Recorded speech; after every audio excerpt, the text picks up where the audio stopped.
Hello, dear ones. Hello, family. You're at home with Jim and Joy. You can always reach us, Jim and Joy at EWTN.com. We want to hear from you. Joy, we continue on in this holy season of Lent, this earnest and serious time. But sometimes it could be really humorous as well, like what happened recently with one of our young grandchildren, one of our granddaughters, whose other set of grandparents came into town, came to her house, and so she took it upon herself, this little one, to kind of ask them about their Lenten season, which they don't really practice because they're from another tradition. And why don't you tell us a little bit about that story? Yeah, so this precious young one said to her grandmother, as soon as she comes in. As soon as they were talking, she said, well, what are you giving up for Lent?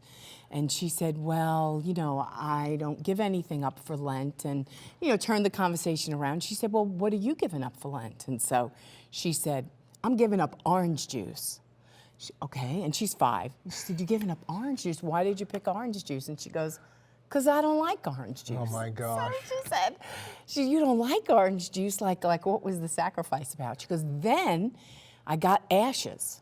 And they said, repent, believe in the gospel. Why do you get ashes? Yeah, I got the ashes. She had this conversation. And she said, so then she told her grandmother her sins. She started listing her sins, right? So I know my sins. Yeah, at the age of 5. So this is what I do. This is who I am. And then she said, but I'm not as bad as my brother. He has a lot of sins. It was just so wild and crazy. You know, you think you do everything right, and you probably do, but this is the youngest one, you know? And this is what she's gotten from it. And why would you give up what you like? Let's give up what we don't like. Right. But then on Sunday, what happened to her? Then Sunday, she's at PSR, Sunday, right? not a day of abstinence or fasting. Right. And so she drank her orange juice, and she wanted another glass of orange juice because she'd been abstaining from orange juice. So for whatever reason, you just got to believe in the grace in the midst of all that God comes to us and says, you know, whatever little sacrifice you have, meet me in the journey, meet me in this love, meet me in this way. And I had the privilege on Friday, I spoke to a local church here and did a women's Lenten thing, and the women were so beautiful. They were an older group of women, a more mature group of women. Usually I do the younger moms and stuff, and we were laughing and talking about our life and our love and how we suffer. And in the midst of our suffering, we were talking how great it is to enjoy the journey. I mean, because if you're going to be suffering and it is what it is and your children have left the church and who divorced who, and as we get older, the mother's heart is a greater sorrow. It's not just the days where you just had an earache. And you're thinking, this is the worst if my child could just get rid of his earache. And so we really got to share in love, and it was a really beautiful journey. But the same thing is just knowing and cherishing the joy in the journey, whether we're young, whether we're old, whether we're married, whether we're widowed, whatever season we find ourselves in. To know that Jesus is with us wherever we are with it. And you know, you were sharing with those women. And it's just so important, women sharing with one another. You know, the older women that have been down the road some, the younger women. You had one woman there that said she became a widow at 45, at the age of 45. In late 40s, and talked about making it through all of that. We know of a young mom now who's just passed away, you know, in her 30s, and everybody's so rallied around her. But to hear somebody else say, not to belittle that passing, and she's left children behind, to say, that happened to me with my husband, and it's terrible and sorrowful, but here I am at age 80, and God is faithful. God brought me through this time. And God brings us through, which is so important. Well, you know, today we're going to have a wonderful guest, and her name is Susie Lloyd. And she is a homeschooler, and she's a mother of 6 girls, 1 son, and she's a Catholic mom. She's an author. She's a grandmother. And, you know, one of the things, this is one of her quotes. It says, live your Catholic life so that everybody wants to be doing what you are doing, because that's where the fun is. And I can remember one night putting one of our girls to bed, and she said to me, Mom, I want your life when I grow up. Wow. And she was 3. She got my life and more. But that was the deal. We were going to have fun. This is the only life we get to live, no matter what is happening. Joys and sorrows, suffering. We were going to know the joy of the journey and be with Jesus to get us through. We're going to take a break. We'll be back with Susie Lloyd. You're not going to want to miss this. Don't go away.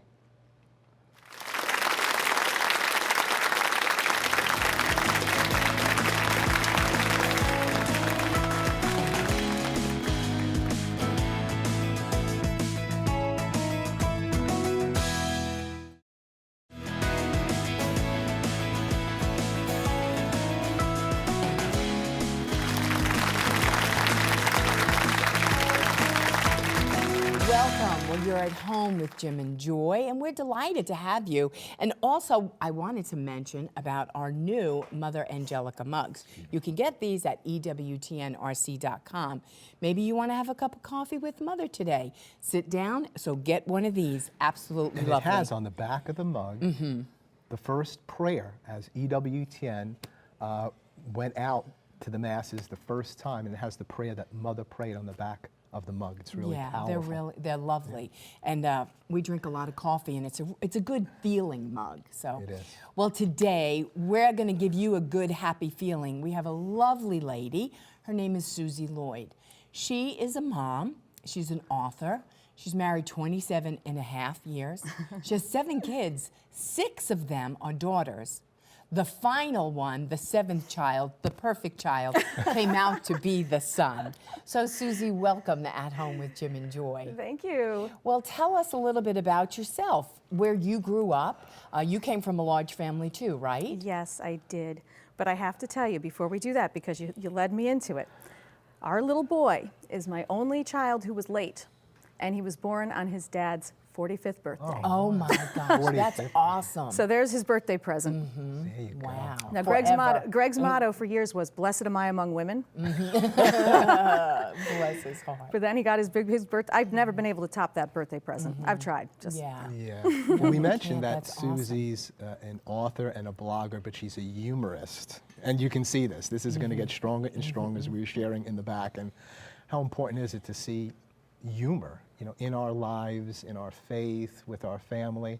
But how about your growing up?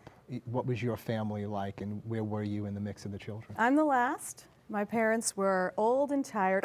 No. My parents were veterans by the time I came along. I'm the youngest of 8. I have 5 brothers and 2 sisters.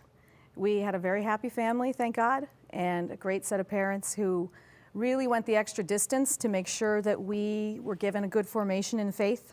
Yeah. And all of us, it shows in every single one of us, even the ones who maybe don't practice the faith anymore, or are, even they are like incredibly virtuous people, that mom and dad really put in, they really put, and I believe, and actually my sister Jane, I have to talk about her because she's my favorite person. She recently came back to the faith after 20 years. And one of the things in her long period away that it came to me as kind of an inspiration was to treat her just like one of us, just like we've always been. We've always been part of this family. We've always been part of the church family. And not to treat her, just not to treat her any differently. This is where the joy is. This is where the belonging is. And, thank God. Wow. That's a critical truth that you're sharing. And this is something that Joy and I have learned over the years and try to share. We call it God's divine affirming love. And that sometimes the best time to give this affirmation of the person is when they've done nothing or they're doing wrong. So we don't affirm what they're doing, we affirm the essence of their being. So like you're saying, all you children grew up in the family, your parents did a great job with formation, but we always have free will, we choose. But you're not a part of the family. There are implications if you don't obey the truth, but we love you for you. We love you. We don't compromise what we believe, but we want to affirm. That's what I hear you saying. And you want to be here. You want to be in here where there's all this love and support. Yeah. That is so good. So you grew up in Allentown, Pennsylvania? Where did you grow up? No, I'm from Central New York State. Okay. Yeah. Okay. So right near Utica. Okay. And then when did you start writing? You know, it's funny. I started writing in my head as a little kid because I knew I was the weird kid, okay? And I had all these scenarios in my mind. I always wanted to write a book when I was a little kid called The Different Kid, you know, because I knew all these kids are allowed to do this. I'm not allowed to do this. But at the same time, I also had a sense of belonging, like I said, and I had such great siblings. And when they came home from college and brought their college friends, I loved being a part of it. So I didn't want to lose that difference, but it also felt funny not to fit into the world. And it is funny. It is. That's where the humor is. And so, but really, writing really seriously when my kids were little. How did you find the time to write when your kids were little? Well, they were How all does that born happen? like in a row, 1, 2, 3. Yeah. You know, and then so they took naps. Yeah. And there was no Facebook. That's a critical truth right there. Right. If I thank the Lord there was no Facebook back then, because I might have taken my lonely period. I'm going to be frank with you. It was a lonely period where, you know, you really can't go out of the house because you only have 2 hands and you have 3 kids. Right, And, you know, besides you have 1 car and you're on 1 income and the husband's got it at work or something. That period of time was the time when I experimented with writing. I used to write poetry and short stories, and they were more or less bad. Yeah. That's Bless you. honest. They were more or less terrible. But my real forte was letter writing. I was writing to people, and that's where my real voice was. And a lot of times, these letters turned out to be, people would write to me and say, your letters are so funny. And I finally got a call from a priest friend of mine who was an editor, and he said, I want you to write for our magazine. It was Faith and Family at the time. He goes, you've got talent. And so I started to write for him. And And the names of your books? Bless Me, Father, for I have kids. Please don't drink the holy water. Right. And my latest is Yes, God. It's a couple years old now. What ordinary families, I have to think about this subtitle, it's really long. What ordinary families can learn about parenting from today's vocation stories. Very good. The first 2 books are the funny side of life. Right. Say the title again of the book you're going to speak about. Like, The- don't the drink the latest holy one? water. No, Please? no, the first 2. Start with Bless those. Me, 'Cause I'm Father. interested in the titles. I haven't read them, but I mean, like, don't drink the holy water. Please Where did don't. that come from? Like, did that happen? What's going on there? What is Well, that Bless about? Me, Father, for I have kids. I gotta say, that's my favorite title. And it's my favorite book of the 3. Those titles, those first 2, Please Don't Drink the Holy Water and Bless Me, Father, for I have kids, gotta confess. My publisher gave them those titles. He said, Great I titles. like to I make love. like a queen and give out titles. Right. I love those. But I titles. love those titles. What would people find in those books? People will find cartoons, I have to say. I love my cartoons. People tell me, people steal those cartoons, they're all over the internet. But those are just supplementary. And my cartoonist, by the way, is Ted Schlinderfritz. Love to promote him, he's such a great guy. Okay. Anyway, so those cartoons are, and also, you know, humorous essays about our universal experience as Catholics and moms and homeschoolers and all the things that would drive you crazy. Yeah. You could look at them either way. You could look at it as I'm going crazy, or you could look at it at the end of the day and say, this is a really good story. I'm going to write this down. I want to remember this. Right. Right. Yeah, because so many times in parenting, I mean, they are hysterical moments. I mean, you're just like, oh, you can't write this stuff. I mean, you couldn't make it up, right? No. And then it happens, and it's just like, this is unbelievable. This is my It's life. like what we were sharing at the outset. You know, we have 15 living grandchildren, 8 are with the Lord. Oh. But as our daughter was sharing this story of our granddaughter sharing with the other set of grandparents who aren't Catholic. Right. And as soon as they come in, the youngest one decides they're going to share about Lent and just starts saying, you know, what did you give up for Lent and this and that. It's going to speak about confession. If you think I got a lot of sins, ask my brother his sins. And it's kind of like, and my daughter was saying to me, well, Dad, you know, I just thought it'd be the older kids that would share and so on, but she just came out and did it. We did the, but it's perspective again. Like you Yes. say, it's perspective. You're going to drive yourself crazy because, you know, the little kid shared and she didn't quite get it right. Not that my daughter was doing that, but I think we could do that in houses, and I think it's a warped kind of view about the human person and about children and about our faith, or that it's wrapped up so tight that we think God can't work through, you know, just a superficial understanding or a young person's understanding. It doesn't have to be all perfect. It drives you crazy. Oh, give that up. Oh, yeah, no. No, you're going to be a lot happier if you go with the just doing the best I can approach and keep on praying and not out to impress anybody. Right. Yeah. Right. No, and it's true. It's like, what are we going to do today? We're going to make it.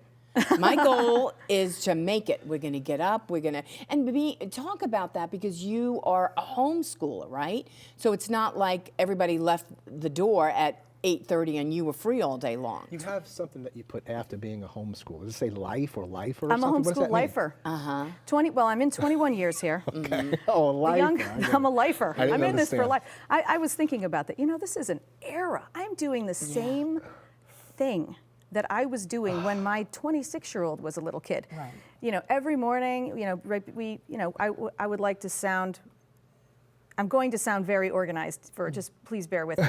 But one thing I do get right is, this was a big revelation for me. If we do a little bit of the rosary in the morning, the whole day goes better. Right. So every morning, dragging everybody down to their knees here. Right. And that kicks off the day. But I was kneeling there one day and I was thinking, I'm still doing this. I've been doing this forever.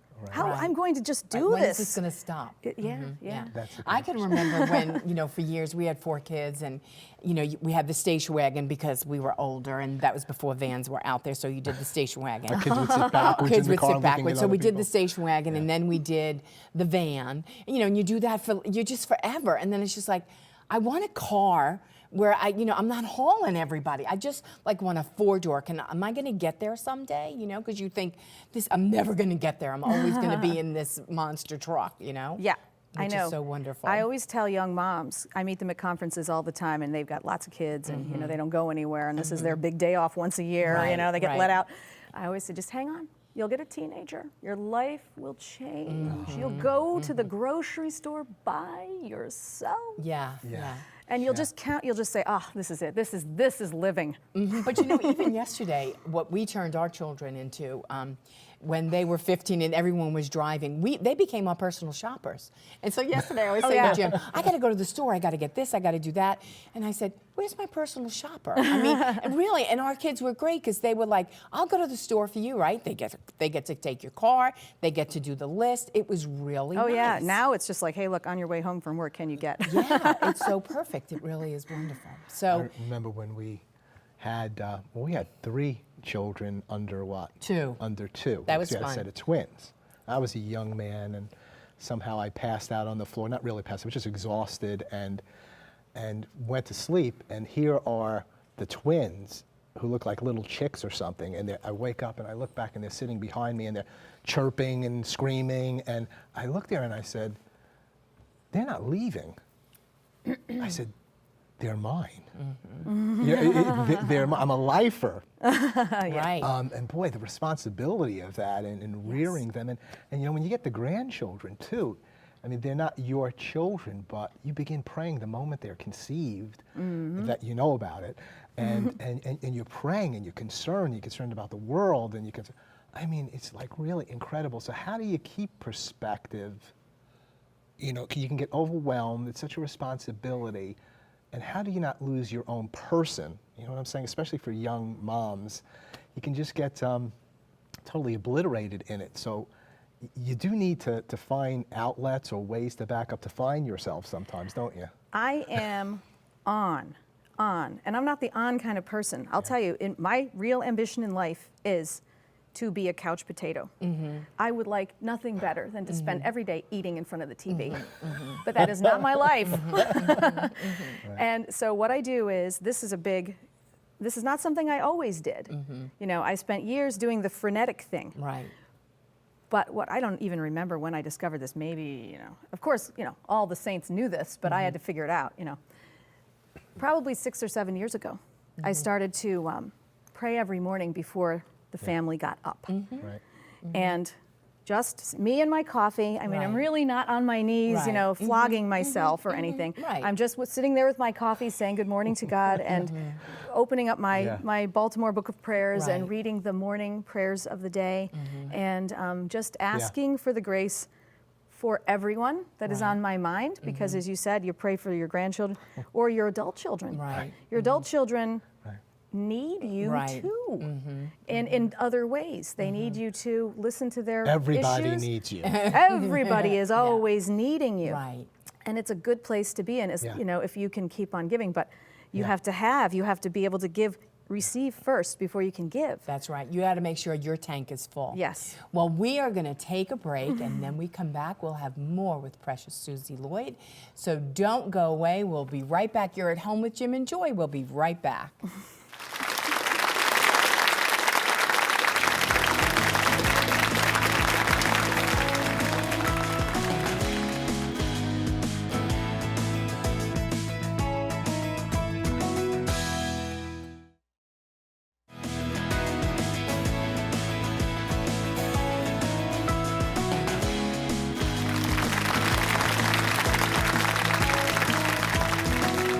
Welcome back. Well, we're here with Miss Susie Lloyd. You can go to our website, susielloyd.com, and you could find out all about her. Well, we're going to go straight to an email question. It says, I have 2 small children, ages 2 and 3, and they're not the most well-behaved at Mass.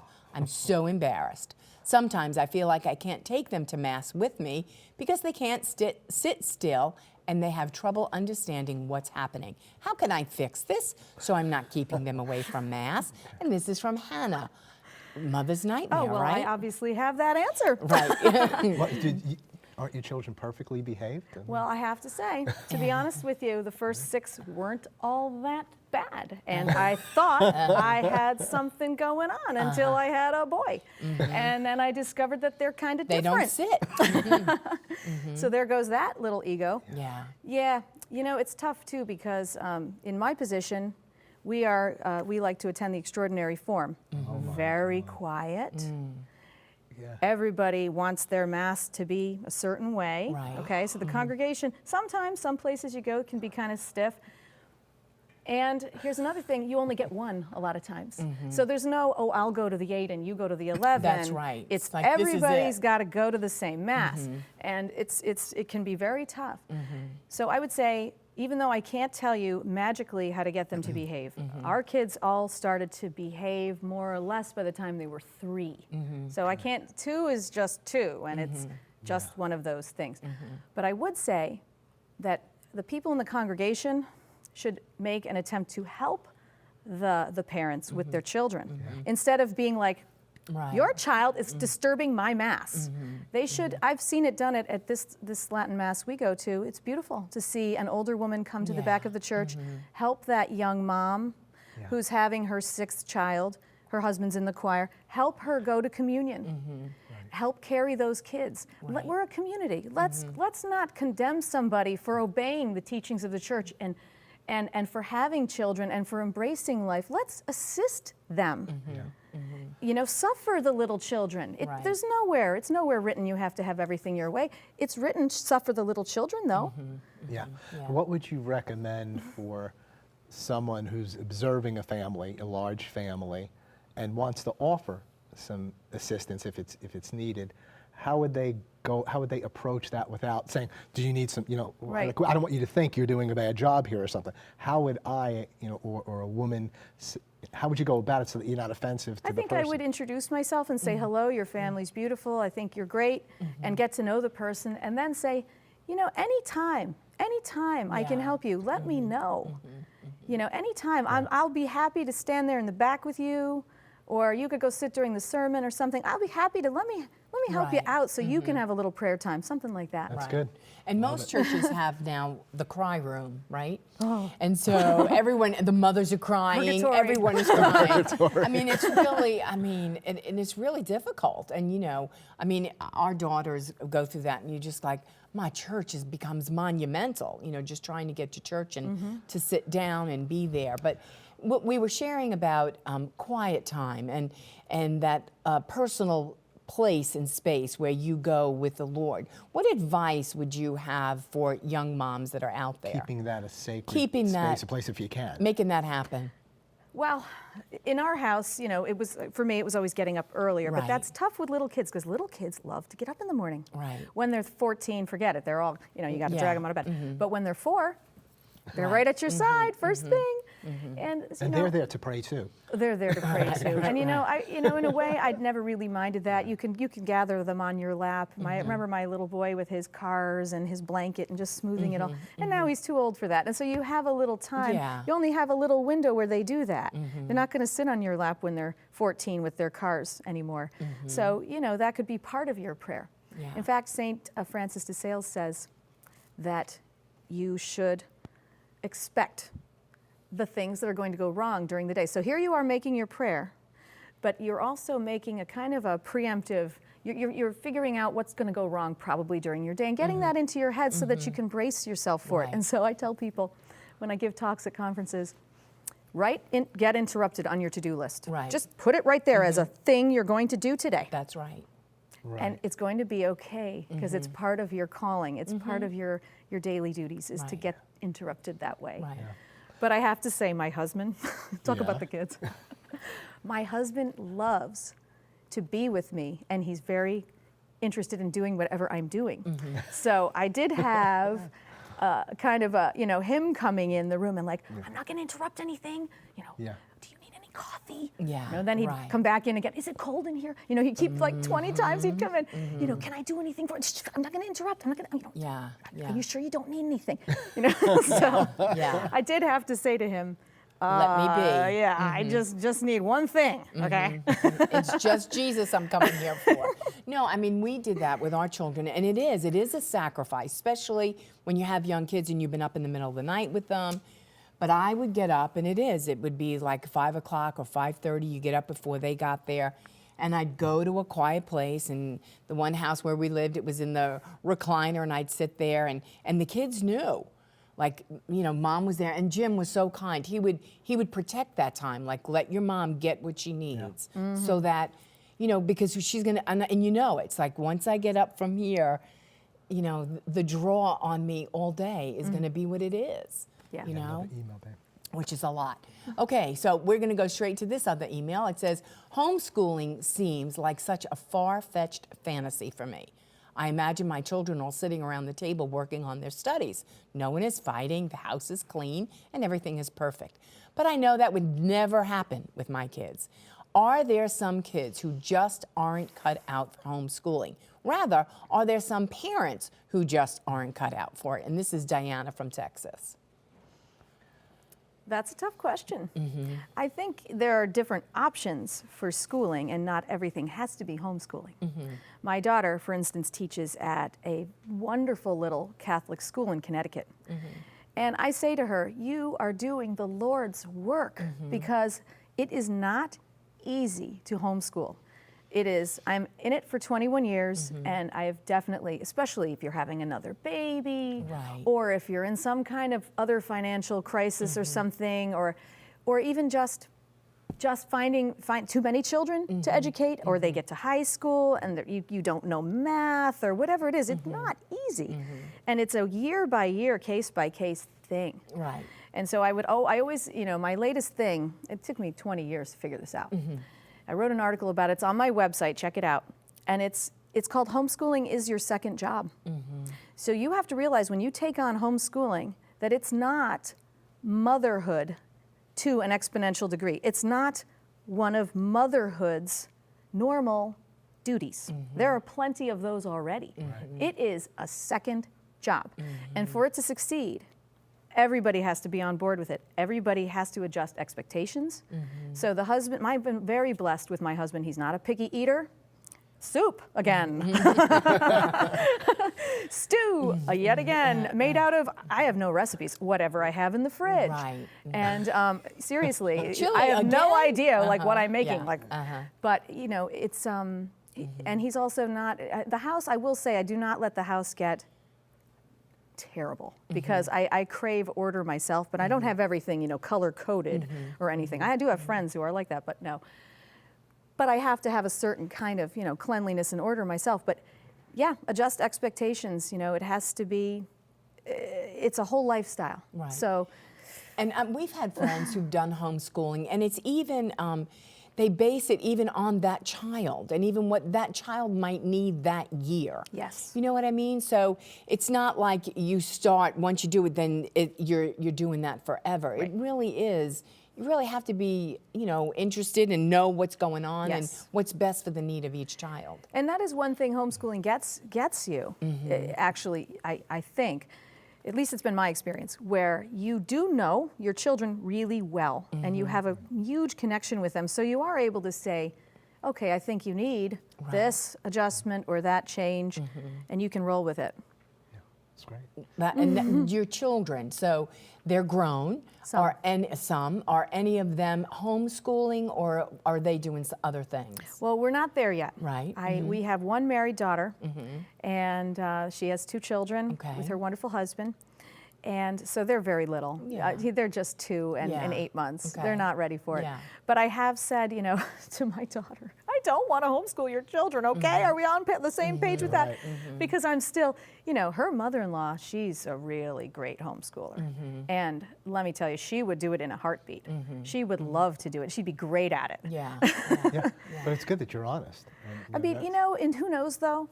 Who knows? In 10 years, I might change my mind, I mean, I'll play educational games with them. I'll do that. That's always a fun thing. I'll do that and take them places. But I don't really want to take on the whole thing. Right. But you never know. You never know what God's going to throw at you. Okay, we're going to go right to another email. It says, my children love their aunt, my sister, but my sister lives a very unvirtuous life. I have a certain way I'd like to raise my children. But when they're with her, there are no rules and no discipline. I feel like she undoes the parenting I've worked so hard on. Should I keep my kids away from her? How do I talk to her about what's allowed and what isn't allowed? This is from Elizabeth. Oh, wow.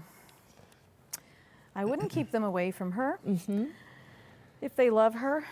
And I think I would maybe have her over and try to have the interaction while I'm there. Yeah. And otherwise, I would you just have to have some tough conversations with people. Right. These are your children. So sometimes you just have to say, I hate to say this to you, but it's this issue or that issue. And this is we're going on a different path. And I really want you to affirm, or at least not undo what we're doing. Right. And yeah, I think that key line in that was, how do I talk to my sister about what's allowed and what's not allowed, and have that conversation? you have to have There's no it. easy way to go about it or whatever, but you have to have the conversation. This way you put her on the page. If she might even be more on the page than you think, but you just have to have the conversation. And you think it's going to be so awful, but if you just to do it, it's worse to think about for a couple of years than it is to just do. Yeah. It's like a hero dies, a coward dies 1,000 deaths, and a hero dies only one. You can suffer thinking about that conversation and mulling it over, but really just have it and write it all down if you need to, and maybe send it in an email, or can we talk, get it started, break it in gently, do something, but you have to have it. Yeah. One of the things that I've heard you sharing, and I'm sure you've got many principles that you share with the women's groups that you share with, or mixed groups, or whatever it is. But one of the things I hear you saying, and you can go to other principles, is that adjusting expectations, and burnout, in my view, and learning whether it's family or career or whatever, is having certain expectations that aren't being met. And if you keep holding to those, you don't want to negate key principles of your life. But most of it has to do with relationships and how things are going and where people should be. We have our hands often on places where they don't belong, like people's free will. I see, Okay. Yeah. So I find that if we just adjust the expectations, that we're healthier. Do you find this a lot with the people you're communicating with, or the women who are married and having children, or they're at different ages now and so on? This expectation thing, without compromising principle, you can have a more peaceful, healthy, happy life. I think it's a maturity thing. I think a lot of young mothers maybe go through it, a lot of young families, young fathers, where they have a certain ideal in mind. Right. And it's good. I'm not saying don't have it. It's very good, because then you're aiming really high. But but it doesn't mean that every step along the way has to be straight up. You know what I'm saying? Yes. And a lot of times people are suffering under their ideals because one or the other is so hardcore. You know, you might have a husband who says, well, I'll let you homeschool, but we better see some, we better get basically an MIT math genius out of the deal. Right. And not only that, but the house has to be perfect and, Right. all that kind of thing. And it's just, that's what I mean by adjusting expectations. So that's How tough. important is the husband in the role when the mom chooses to homeschool, and how important is that support system? Oh, you can't really have success without it. I'm going to stick my neck out and say I don't think it's possible to succeed without it. Maybe somebody out there is managing that, but even if the husband isn't actively teaching, my husband has done a little, but not a lot of the active teaching, and it's really on me. And he wouldn't even know where to pick up. Like, if I weren't there, he wouldn't be able to really. He might, help with directions or something, but he wouldn't really know where we are in the program and be able to do that. But just knowing that he is always been a huge supporter of it and is, like I said, has pretty minimal needs at home, like that. Soup is okay with him, and and he's always got something good to say, just a positive attitude, and that means everything. Yeah. What are you finding with the women you're addressing in terms of the pressures or attack that might really be on them from the culture? I mean, they're trying to be good Christian, good Catholic women, lifting up the uniqueness of the human person, open to human life. I know our children have nice, large families. And really, in my view, much of the culture is an anti-child culture. Oh, yeah. I mean, the contraceptive mentality is, we don't want children, or maybe much on our terms, and then if we do have a child, with many people, sometimes the outlet for that is abortion. And so they're looking, our kids come to us numerous times and say, we walk through a store, we got 4 kids or 6 kids, or 5, and people say the most, what are they facing? Yeah, it's funny. Well, you have to laugh at that because it's. You have to laugh at that, that's good. You have to laugh at that.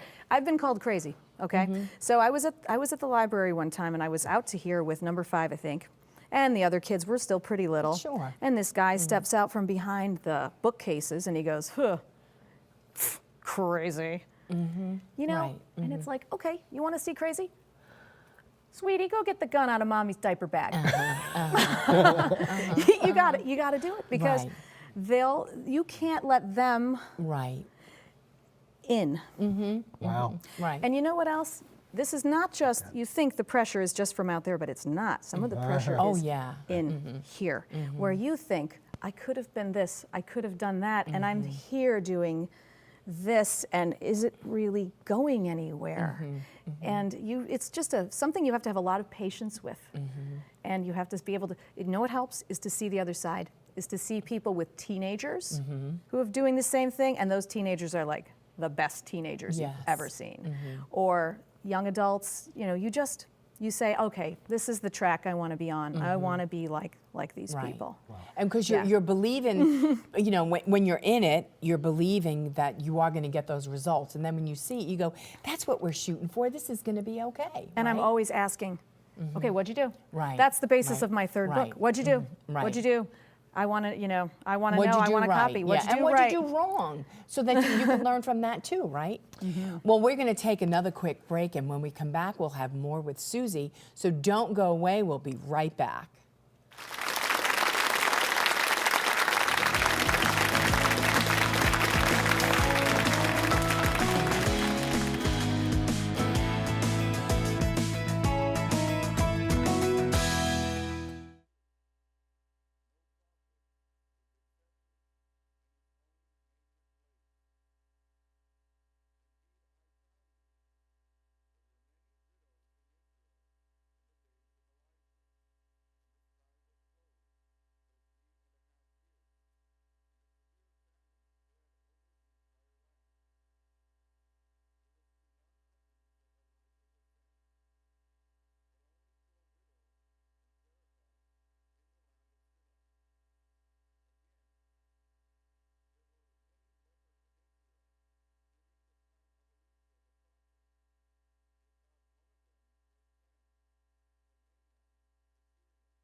Welcome back. Well, you're an important part of the family, and you know what? We would love to have you here live on At Home. So you can come down, come up, come over. You could visit with us. You can meet our guests. All you need to do is contact the EWTN Pilgrimage Department by emailing pilgrimages@EWTN.com. Or you can call 205-271-2966. We would love to have you. Maybe during Lent you're thinking, I need to take a pilgrimage. I need to go to a sacred site. I need to come to Hanceville. I need to see what's going on at EWTN. We would love to have you. Well, right now we're going to go straight to Rome to hear from lovely, lovely Joan. Joan? Welcome to another edition of Did You Know That?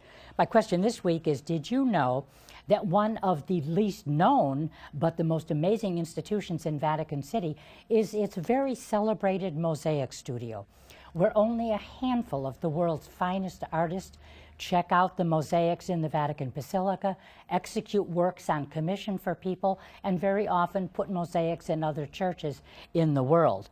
Now, the Mosaic Studio has a history of half a millennium. It's really an amazing place to visit. Very few people can, unfortunately. But I have to say, one of the most famous facts is that since 1847, the workers here have reproduced the papal portraits in mosaic that appear on the walls of the Basilica of St. Paul's outside the walls. Now, very often when the popes give gifts to visitors, when they travel or visitors come to the Vatican, they give them one of the works produced by the Mosaic Studio.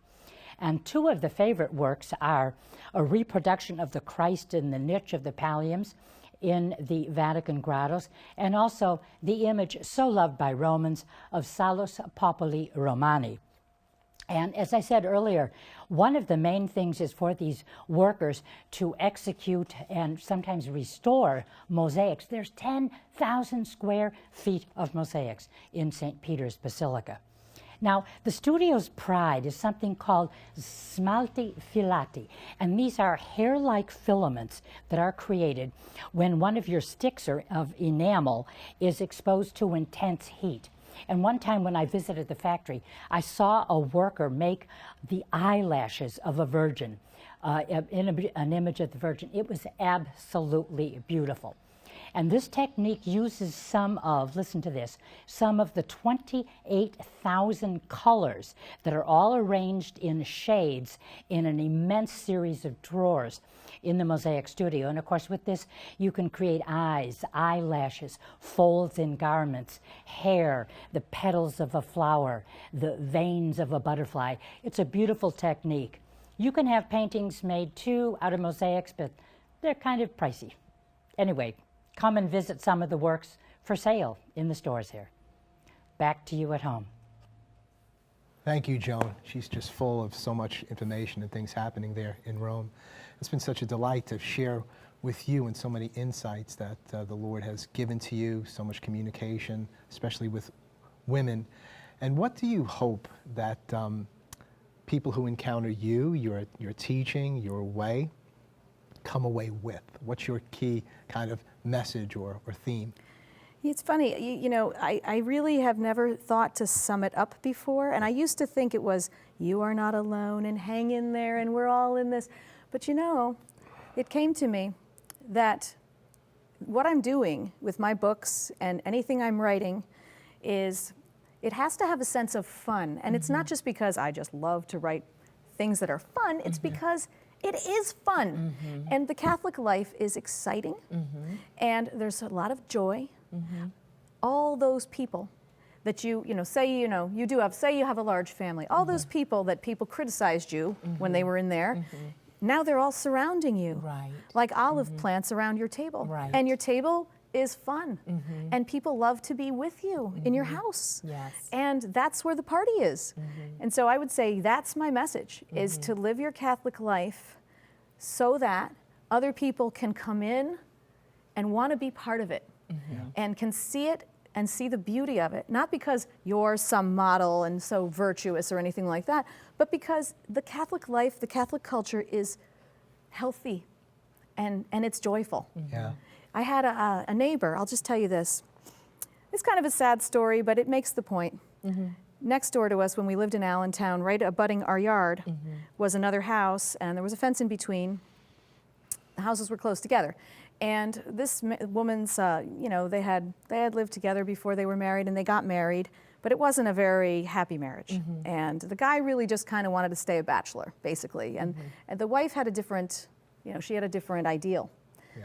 Well, when it all fell apart, she was sitting in our kitchen and she was talking to us, and she said, "You used to kill me." She said, "I would see your husband in the yard playing with your children, throwing a ball with them, and I would say, I want that kind of a husband. That's what I want." Yeah. So here we have, you know, there was no formation there for these young people, but she could see, you know, the goodness. That's what she wanted in a man. Right, right.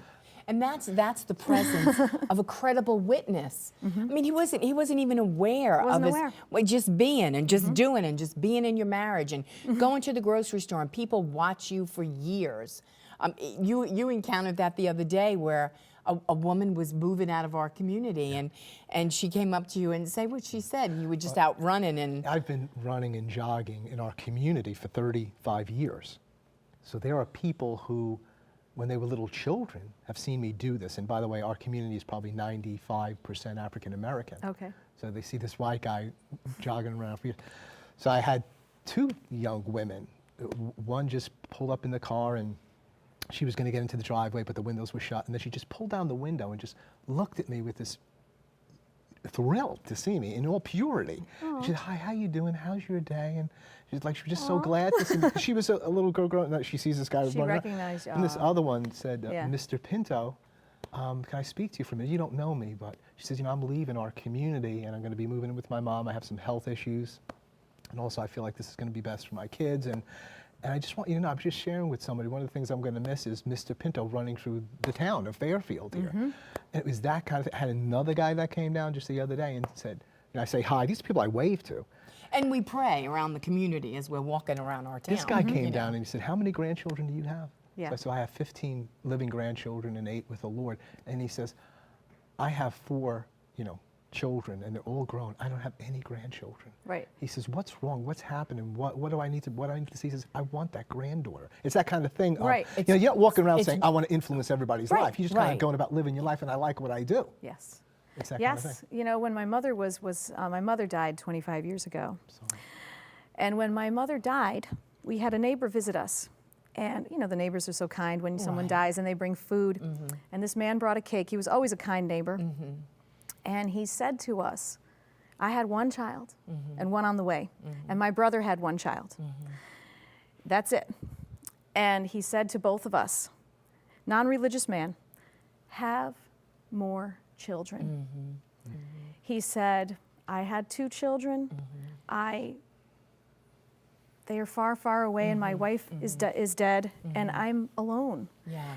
That happened to me twice in my life, where my husband and I were out with our 2 littlest. Now it's a girl and a boy, and that's the perfect family Right. that you are supposed to have according to everybody's reckoning. Yeah. So we were complimented by someone in one breath for having the perfect Yeah. family. Yes. And my husband calls after him and he goes, "Oh yeah, you should see the rest of it."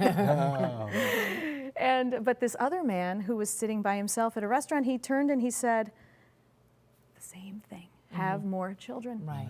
He said, "I spent so much time with them and I loved every minute of it." See, that's what I'm trying to say. God will give you, whether it's 1, 2, 3, 4, 5 children, but if you're open to what God is giving you, that's where the joy is going to be. I'm not saying you have to have more children if God doesn't will it, but if He does will it, what are you depriving yourself of? Everybody wants more money. No one is like, "Oh, no, only $100,000 income, that's it, that's my limit, I'm done." You know, right? Yeah, No right. one's done. No, oh no, not another vacation, oh my goodness. But this is a child, the person you would die for, a person that secular people who have no faith whatsoever would love unto death. Right. You don't have to be religious to know how much you love your child. Right. And if only they knew, you know, that you would love another and another and another just as much. It's a lot of work. It's a lot. Look, it's a lot of work in case people didn't know. but so's everything. Right. So's climbing the corporate ladder. Beautiful. It's well Yeah. said. No, and it is a lot of work. And you know, Father Scalia said that at his father's funeral, right? And for Justice Scalia, when Father Scalia was doing his father's funeral, and he said, "What my parents gave us was each other. Each other. And right now, I need my brothers and sisters, right? I mean, here, which is that time, you know, it's like you two, all your children grew. That's the one place that all your children shared, your womb. I mean, they grew in your womb. They know you in a certain way, and the beauty of that, of being a mom. Let's just take one more email before we go. Okay. When you have, we have so much advice for moms, but what could we say for dads? Help us out here, please. This is Jeffrey from North Carolina. Be like Saint Joseph, my favorite saint. He's not on record as saying a whole lot or anything, but we know that he worried, and we know that he protected, and we know that he was always there for you, and we know that it was a terrible loss when he passed away, and he's the patron of a happy death because he had our Lord and our Lady at his side when he passed away. Right. So he's my patron saint. I have no idea why. I don't know. I really believe that he chose me and I didn't choose him. Yeah. You know, pray to him and to be like him, emulate him, and be that guy for your family. Yeah. How's the best way for people to get in touch with you, Susie? You can find me on my website, susielloyd.com. 2 L's. 2 L's, Susie Lloyd. Okay. All right. Susie, thank you so much. You're so refreshing and just what the church and the world needs today. So be encouraged today. Lift up the sacredness and dignity of every human life. Remember that life, marriage, and the family will prevail. God bless you. God bless all of your loved ones. Keep it on EWTN. Bye now.